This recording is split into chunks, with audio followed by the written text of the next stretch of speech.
Bueno, la consulta médica, para empezar, es una entrevista y de la calidad del entrevistante corre que haya eso que llaman química, eso que llama una comunicación que fluya, eso tiene un ingrediente de confianza y esa confianza el entrevistante se la tiene que ganar. Eh, ¿Cómo fluye eso? Pues es algo que tiene muchos ingredientes. Sin embargo, eh, yo creo que, como yo entiendo tu pregunta, es, ¿qué pasa una vez que hubo una consulta con este médico? Si yo repito esa consulta con aquellos otros 5 médicos, ¿sucede de manera igual? Te puedo contar, no de manera anecdótica, lo hicimos en el Distrito Federal, en el Hospital 20 de Noviembre, comparando médicos de distintas instituciones viendo al mismo paciente, filmados en una cámara Giselle, en donde pues el paciente estaba de acuerdo, naturalmente, era un ensayo. Lo que no sabían eran los médicos entrevistantes que estaban para ser comparados. Una vez hecho eso, se dijo, tu entrevista se filmó. ¿Estás de acuerdo en compartir la autorización? Sí. Entonces los resultados son muy interesantes. Hay médicos que su entrevista es enciclopédica, hay médicos que son lacónicos, que son telegráficos, usan una frase y con eso son poco expresivos. Puede que sean muy concisos y poco expresivos.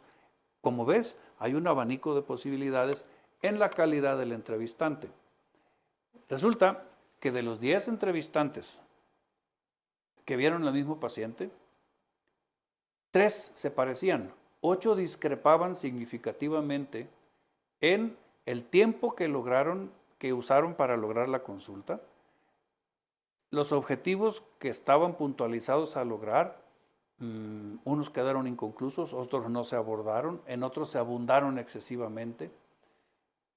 El material recolectado, a la hora de quererlo asentar en un sistema para registrarlo, no traía la misma parametrización, traía lenguaje distinto, no venían evaluados de la misma manera.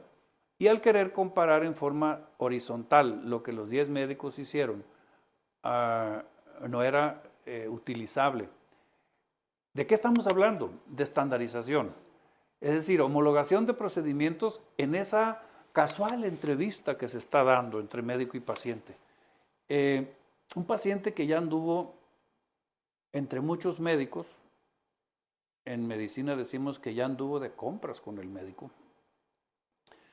ya vivió, ya gozó o ya sufrió los estilos diferentes de cada entrevistante con el que él llegó. Hay entrevistantes muy simpáticos y hay otros que por la forma incisiva de lograr o de cortarle la retórica que el paciente en sus ánimos de explicar puede tomar mucho tiempo y el médico está apurado. No se logra la misma química entre médico y paciente. Pero tiene que haber un estándar para lograr la comunicación, pero a la vez lograr el objetivo de la comunicación. Si no se tiene un esquema ordenado para el abordaje, no se logra tampoco, no se llega al buen fin que todo el mundo quiere llegar. Entonces, el médico a veces cree que él inventó, y los médicos creen que inventaron esa técnica del SWOT, subjetivo, objetivo, análisis y plan. Esas son esos bloques de los que consta una entrevista de algo que está en proceso de identificación del problema, objetivización de los elementos de juicio que están para meter a juego y de veras sacar algo de ellos. Una vez que se hace esa labor de crítica, pues eso se llama análisis. Para una vez del producto de ese análisis se llega a una cosa que se llama hipótesis diagnóstica. Me parece que se trata de esto, o puede ser que se trate de estas 3 cosas, pero debo discernirlo haciendo esta prueba o este estudio para discernir si era esta o acá.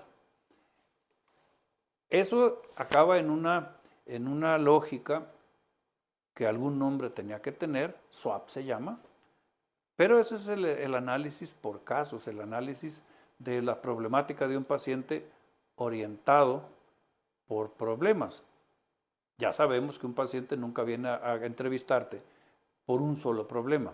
A veces él cree que tiene un solo problema.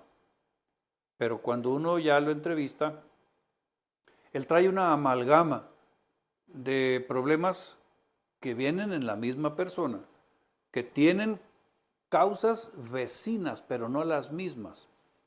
Y te puedo dar el ejemplo de una señora de 60 años, que solo por ser señora y tener 60 años, ya está en un estado de una alteración endocrina, que solo por ser mujer y tener la edad que tiene, ya está en ella. Tiene un estado carencial de un grupo de hormonas. ¿Y las hormonas qué son? Son unos embajadores adentro del cuerpo que se encargan de hacer una serie de rutinas o de procesos en la función interna de la persona, que bien hechas, bien orquestadas, se llama salud. Desarregladas entre sí se llama enfermedad o desarreglo o descalabro o enfermedad. Una mujer en estado carencial estrogénico tiene un montón, ya hemos hablado de eso en otras entrevistas, un montón de cambios en su fisiología y en su estado de ánimo que tienen un impacto no nomás en la salud interna, sino un impacto existencial en la persona. Y esto, pues, tratándose de una mujer ya de 60 años, va a ser bien distinto que la entrevista de un hombre de 60 años. Que la señora tenía derecho a tener los mismos achaques que el señor. Puede ser hipertensa, tener dislipidemia, tener síndrome metabólico y además tener la disendocrinia o la alteración endocrina de un estado carencial estrogénico en donde le llueve sobre mojado en el número de calamidades que va a tener ella que un señor no tiene más que en este sector. Aunque son dos de la misma edad, traen coexistencia y una colaboración o una coparticipación de factores que empobrecen más la evolución.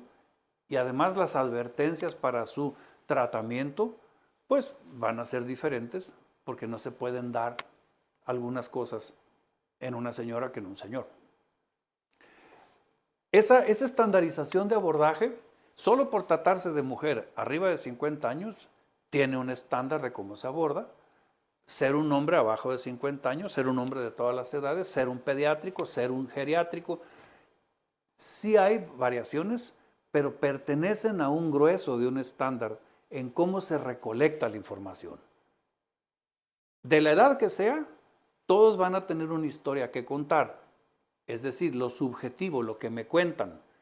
Con eso me voy a dar cuenta y voy a tratar de ordenar los componentes de los problemas que ahora voy a tener que abordar de uno por uno y cada uno voy a tener que preguntar lo que me dice, lo subjetivo, lo que me consta, lo que es objetivo, lo que yo pienso de esos dos, que ese es mi análisis, me voy a hacer una hipótesis diagnóstica y voy a generar un plan para este problema y voy a hacer lo mismo en este otro y en este otro.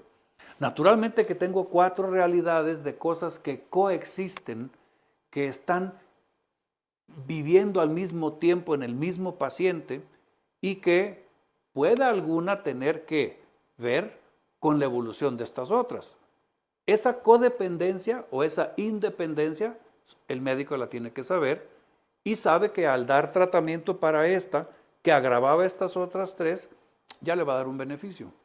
Que atendiendo a la otra, que es la siguiente protagónica en el nivel de importancia, en el malestar del paciente, la atiende y dejas estas 2 en un momento dado para ver qué tan negociable es o empezar a tratar de frente las 4 o irse a las más protagónicas y más importantes. Ahí ese discernimiento corre de la sagacidad del médico y de su entrenamiento.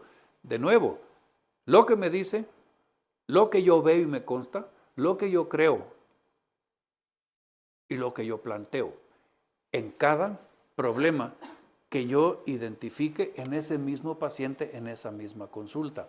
Es muy arduo. Todas las consultas tienen esa misma realidad.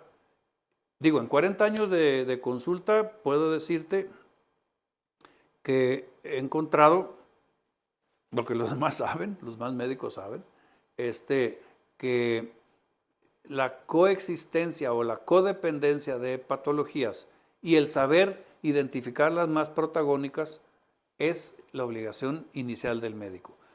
Ya que tengo esa información, ya tengo 4 historias que contar y tengo una forma obligada como la debo hacer. Allí entra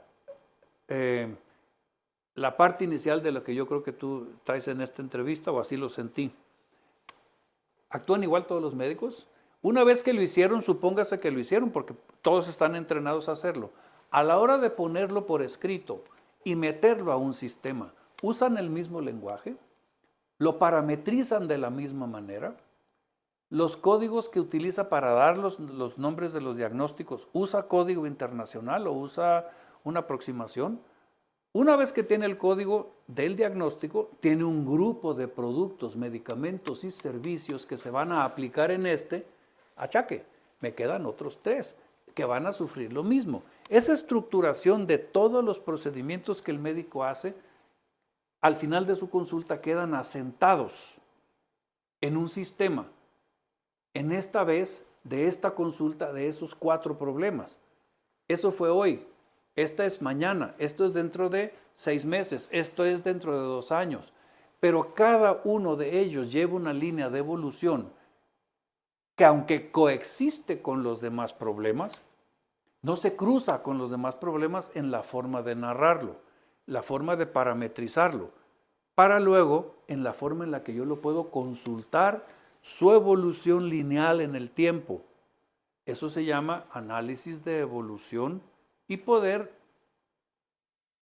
parametrizar, graficar, ponerle orden a la evolución de una enfermedad.